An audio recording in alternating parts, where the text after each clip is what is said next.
एक सही कूटनीतिज्ञ केवल वही नहीं होता जो मित्रों के बीच छुपे आस्तीन के सांप को ढूंढ निकाले, अपितु वो भी होता है जो रूठे देशों को मनाकर उन्हें गलत दिशा में जाने से भी रोके। ऐसे ही है वर्तमान विदेश सचिव हर्षवर्धन श्रृंगला, जिन्होंने भारत के मित्र देशों को चीन के जाल में फंसने से बचाने का बीड़ा अपने ऊपर ले लिया है। हाल ही में हर्षवर्धन श्रृंगला ने बांग्लादेश का दौरा किया, जो उनके शब्दों में काफी सफल दौरा था। पत्रकारों से बातचीत करते हुए उन्होंने कहा, मेरी बहुत छोटी पर सफल मुलाकात हुई है। उन्होंने बांग्लादेश से वादा किया कि भारत अपने पड़ोसियों के लिए प्रायोरिटी बेसिस पर वुहान वायरस से लड़ने हेतु वैक्सीन उपलब्ध कराएगा। उनके बयान के अनुसार जब भी हमारे देश में कोविड वैक्सीन को विकसित किया जाएगा तो सर्वप्रथम इसे हमारे मित्रों, साझेदारों और सच्चे पड़ोसियों को बिना शर्त दिया जाएगा। भारत और बांग्लादेश में वैसे तो काफी गहरे संबंध हैं, परंतु तीस्ता नदी का जल साझा करने की ठोस नीति ना बन पाने के कारण दोनों देशों के संबंधों में थोड़ी कड़वाहट आई है।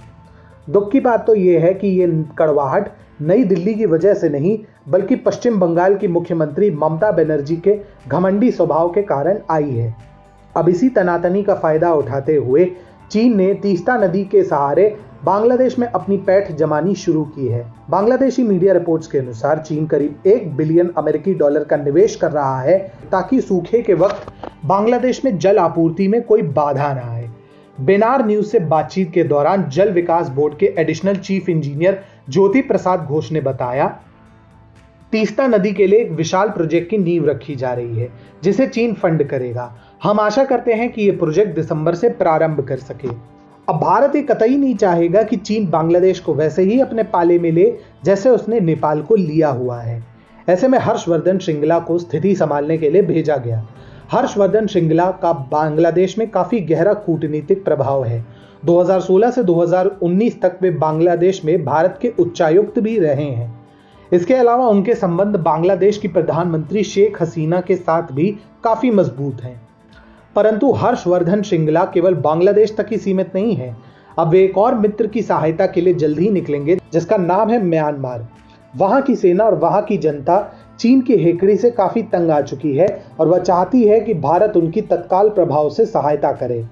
म्यांमार ने चीनी प्रभाव को रोकने के लिए कई अहम निर्णय लिए हैं, जिनमें प्रमुख मित्सोन बांध परियोजना में चीन की सक्रियता पर रोक लगाना एवं लेप्पादाउंग कॉपर माइन और क्योक्प्यू पोर्ट में चीन के प्रभाव को कम करना शामिल है। वियोन के एक रिपोर्ट के अनुसार म्यांमार चीन के इरादों को लेकर सशक्त है और वह नहीं चाहता कि चीन के कर्ज के मायाजाल में फंस जाए। मित्सोन प्रोजेक्ट को लेकर म्यांमार अब पहले ही अपने सबक सीख चुका है। म्यांमार अपनी सोच में कहीं से भी गलत नहीं है, क्योंकि चीन दूसरे देशों की अखंडता और संप्रभुता का कभी सम्मान नहीं करता। चीन तो म्यांमार में आतंकी संगठनों को न सिर्फ बढ़ावा देता है, अपितु भारत के साथ जारी इंफ्रास्ट्रक्चर प्रोजेक्ट्स में बाधा डालने के लिए दिन रात एक किए पड़ा है। लेकिन म्यांमार ने भी स्पष्ट किया है वह चीन के BRI का हिस्सा कतई नहीं बनेगा। म्यांमार ने इसीलिए भारत के साथ रणनीतिक रूप से अहम कालादान प्रोजेक्ट पर आगे बढ़ने को अपनी स्वीकृति दी है, जिससे भारत का बंगाल की खाड़ी में प्रभाव और अधिक बढ़ेगा।